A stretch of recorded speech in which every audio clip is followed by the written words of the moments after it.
المتحدث القادم هو الدكتور صافي قصقص، وهو مؤسس الجمعية الدولية لبحوث القرآن الكريم ومترجم القرآن الكريم بلغة إنجليزية مسهلة مبسطة، وهو له خبرة واسعة في التخطيط الاستراتيجي والعمل الإداري، فله الحديث في حدود أيضا الوقت المحدد لهذه الجلسة. السلام عليكم. كم الوقت المحدد لهذه الجلسة؟ 12 دقيقة. 12 دقيقة. الحمد لله والصلاة والسلام على رسول الله وعلى آله وصحبه ومن والاه. أعوذ بالله من الشيطان الرجيم. بسم الله الرحمن الرحيم. يا أيها الذين آمنوا اتقوا الله وقولوا قولا سديدا يصلح لكم أعمالكم ويغفر لكم ذنوبكم ومن يطع الله ورسوله فقد فاز فوزا عظيما. Believers, be mindful of Allah and speak straightforwardly. He will rectify your action and forgive your wrong deeds. Whoever obeys Allah and His Messenger has indeed achieved great success. I'll try to be brief. The title of this conference points to an ideal that is not currently met. Allah said, إن هذه أمتكم أمة واحدة وأنا ربكم فاعبدون. Surely this community of yours is one community and I am your Lord. Therefore worship me and no other. We are all aware that the Muslim world is fragmented on many levels, and as a result it's facing many challenges.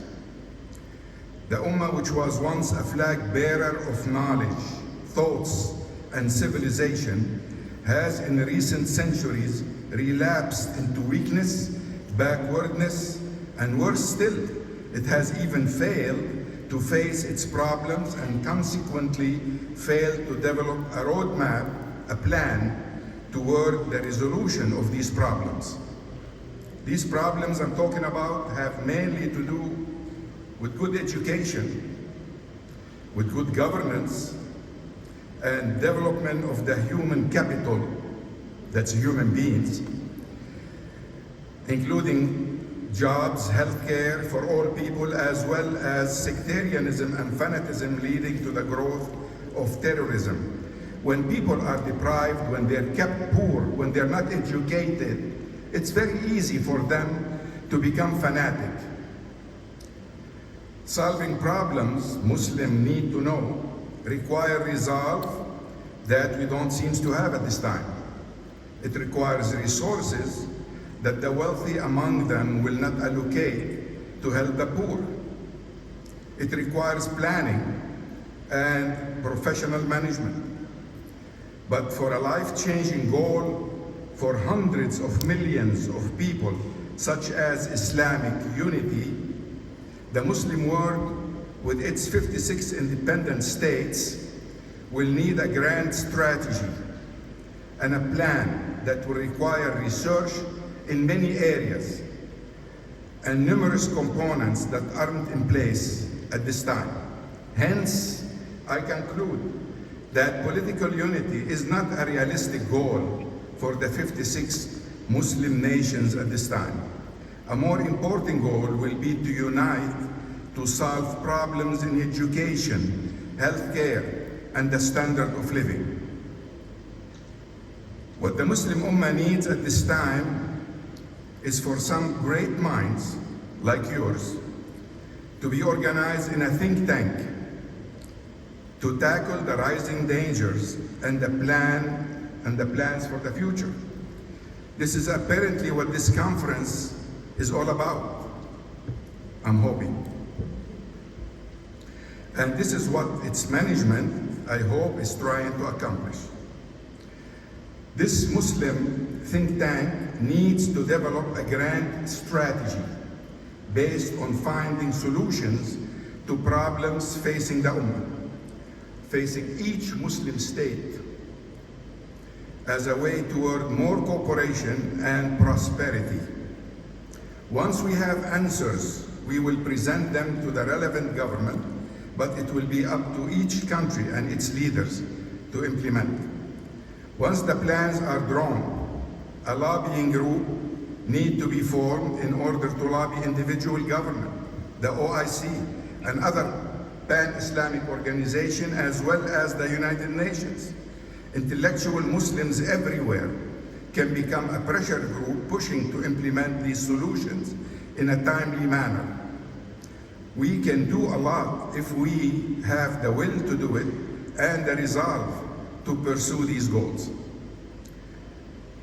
Governments in the Muslim world will have to cope with escalating demands from a more attentive and better informed public.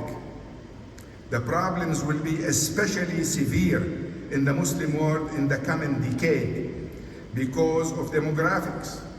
All Muslim countries have a youthful and rapidly growing population with rising expectations and limited tolerance for what they perceive as unresponsive, antiquated bureaucracies.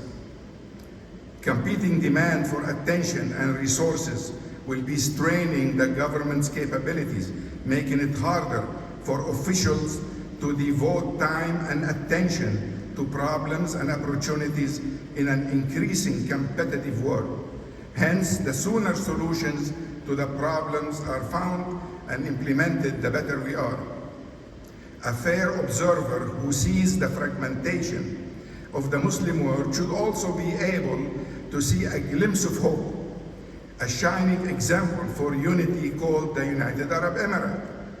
The UAE was cited as a successful example of Arab unity in a study compiled by the Zayed Center of Coordination and Follow-up. The study entitled Arab Unity, Attempts and Achievement chronicles Arab unionist movement that have taken place in the modern age. Brothers and sisters, I have visited most Muslim countries, and wherever I went, I was searching for a dream. My dream, I discovered, is not personal. I found out it is the dream of the Pakistanis, the Bengalis, the Malaysians, the Egyptians, the Tunisians, and the Moroccans. It's the dream of every Muslim. It is a fairly simple dream to be able to live with dignity and respect, where my basic freedoms to think, to express myself freely, to publish my thoughts, and meet with others to discuss whatever is on my mind without fear are the rights of every citizen. The rights to have a family and to be able to make a fair income in order to raise this family is a legitimate dream. These rights should be guaranteed through a constitution where every citizen can expect justice if she are ever involved in a conflict. A country where my children and grandchildren have the right to a good education, and if I get sick, I will have access to good health care. I bet this is your dream too. Is that too much for a Muslim to dream about?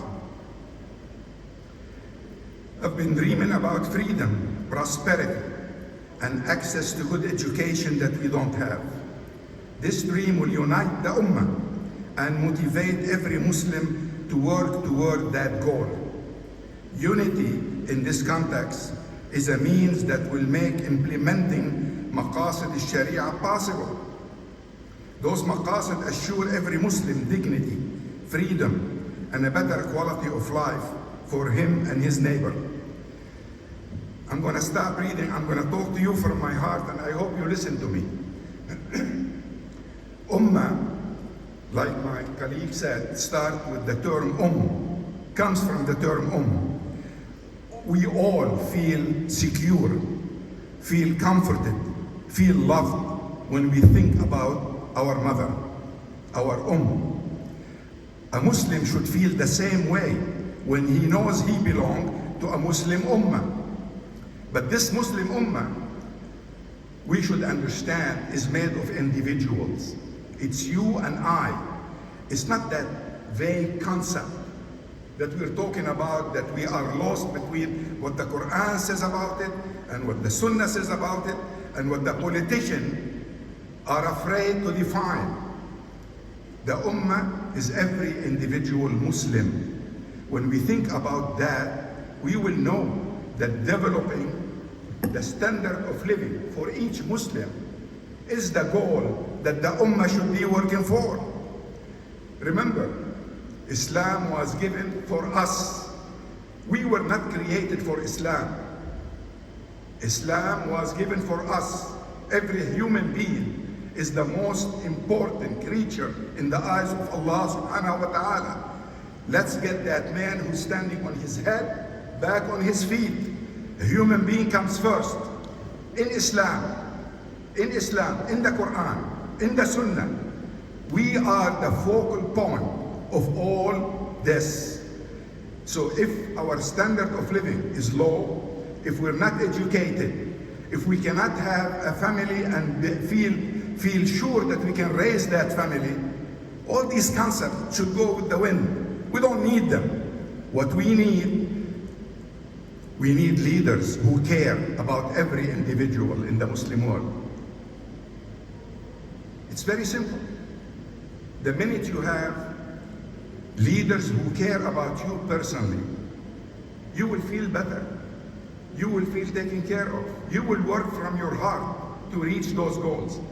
But talking conceptually about some things that might mean something, might not in your daily life, would leave you lost. Why should you work for something that doesn't mean much to you?